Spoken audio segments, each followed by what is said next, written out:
Hello बच्चों, let's read the question.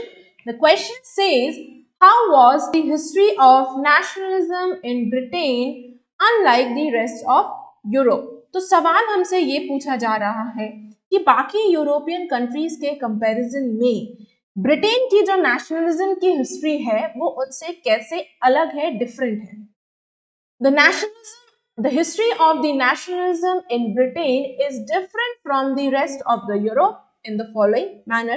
चलिए देखते हैं. Unlike the other European countries, in Britain, the formation of the nation state was not the result of sudden upheaval or revolution, but the result of a long process. तो जैसे बाकी दूसरे European countries में हालात पैदा हो जाते हैं, रेवोल्यूशन होता है, सडन कोई अपीवल होती है और फिर यूनिफिकेशन हो जाता है, ब्रिटेन में जो यूनिफिकेशन की प्रोसेस है ये एक लंबी प्रोसेस थी.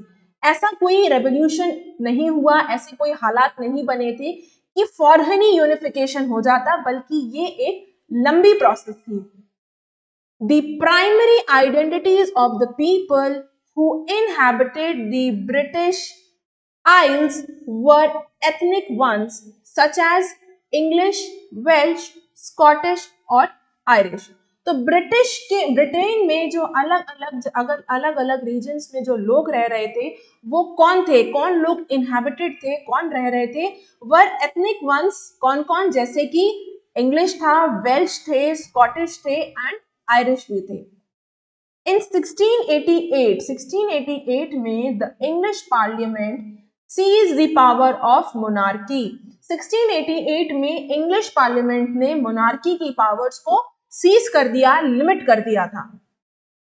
And developed the vision of nation state with England at its center. और इंग्लैंड को सेंटर में रखते हुए जो इनका विजन था एक नेशन स्टेट का, उसको डेवलप किया.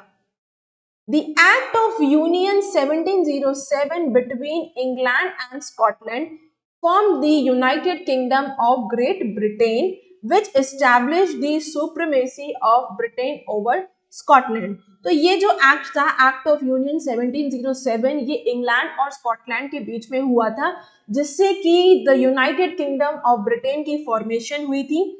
और इस एक्ट के तहत ब्रिटेन स्कॉटलैंड से सुप्रीम था. Scottish were not allowed to speak Gaelic language and wear their national dress. अपनी नेशनल ड्रेस और लैंग्वेज, गैलिक लैंग्वेज बोलने की स्कॉटिश को इजाजत नहीं थी, इस चीज की परमिशन उन लोगों को नहीं थी. In Ireland the English help the Protestants to establish their dominance over the largely Catholics. Catholics revolts were suppressed. तो आयरलैंड में इंग्लिश ने प्रोटेस्टेंट्स को हेल्प किया था कैथोलिक्स के रिवोल्ट को सप्रेस करने में, क्योंकि कैथोलिक्स मेजॉरिटी में थे और प्रोटेस्टेंट्स माइनॉरिटी में थे. तो इंग्लिश ने प्रोटेस्टेंट्स को हेल्प किया था कैथोलिक्स के ऊपर डोमिनेंट होने में. After a failed revolt by Wolfe Tone and his United Irishmen 1798. तो वोल्टोन और यूनाइटेड आयरिशमैन ने एक रिवोल्ट किया था 1798 में, जो कि फेल हो जाता है. Ireland was forcibly incorporated into the United Kingdom in 1801. तो फाइनली 1801 में आयरलैंड भी फोर्सिबली यूनाइटेड किंगडम में आकर मिल गया था. तो I hope you understood the question as well as the answer. Best of luck.